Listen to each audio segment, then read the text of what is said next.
Министерот за одбрана Владо Мисајловски во честитката по повод 23 октомври, денот на македонската револуционерна борба, потсети дека овој ден ги символизира идеалите на слободата, патриотизмот и љубовта кон татковината.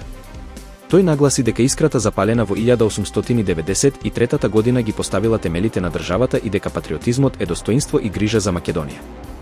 Мисајловски порача љубовта кон татковината да се негува и пренесува на идните генерации. Вице-премиерот и министер за транспорт Александар Николовски и британскиот министер Киер Метер во Лондон потпишаа договор за редовен воздушен сообраќај меѓу Македонија и Велика Британија. Со него се овозможуваат нови директни авиолинии, подобри конекции и пониски цени за патниците. Николовски истакна дека Македонија бележи силен раст во авиосообраќајот и има потенцијал за нови компании и линии. Договорот опфаќа и безбедност, карго превоз и флексибилност за авиокомпаниите.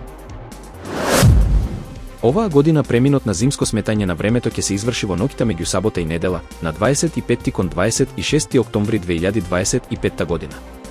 Во 3 часот по полноќ, стрелките ќе се вратат 1 час наназад, односно на 2 часот.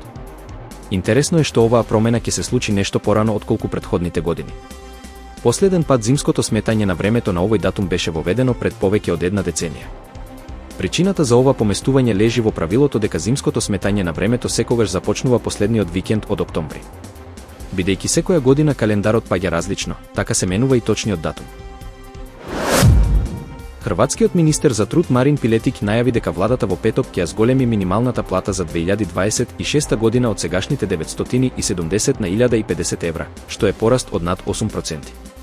Тој нагласи дека економскиот раст е главна причина за повисоките плати и дека владата преку своите реформи придонесува кон тоа. Пилетик додаде дека минималната плата треба да биде најмалку половина од просечната, според европските стандарди. Во пристаништето Пиреас во Атина, грчките власти заплениле 39 килограми кокаин пронајден во контејнер со банани пристигнат од Еквадор.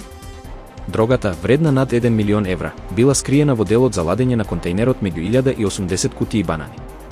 Заплената е резултат на заедничка акција на царината, полицијата и одделот за гонење на економски криминал по анализи на ризик и размена на информации.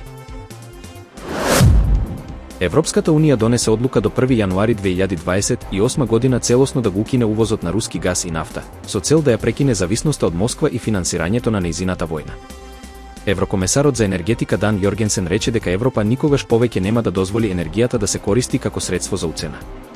Нови договори за руски газ ќе бидат забранети по 2026 година, а сите постојни ќе престанат најдоцна до 2028. Одлуката е донесена со големо мнозинство, освен Унгарија и Словачка.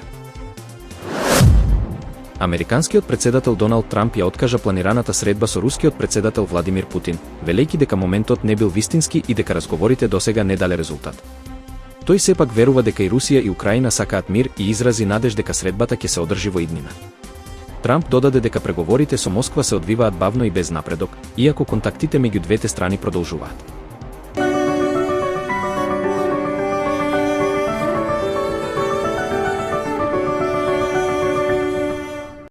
Следува период на променливо облачно време со повремени локални врнежи од дожд, информираат од Управата за хидрометеоролошки работи. В петок и понеделник врнежите ќе бидат поројни со услови за појава на грмежи, а во понеделник наместа и пообилни. Ќе дува засилен повремено силен ветер од јужен правец кој ќе надминува брзина од 70 км на час.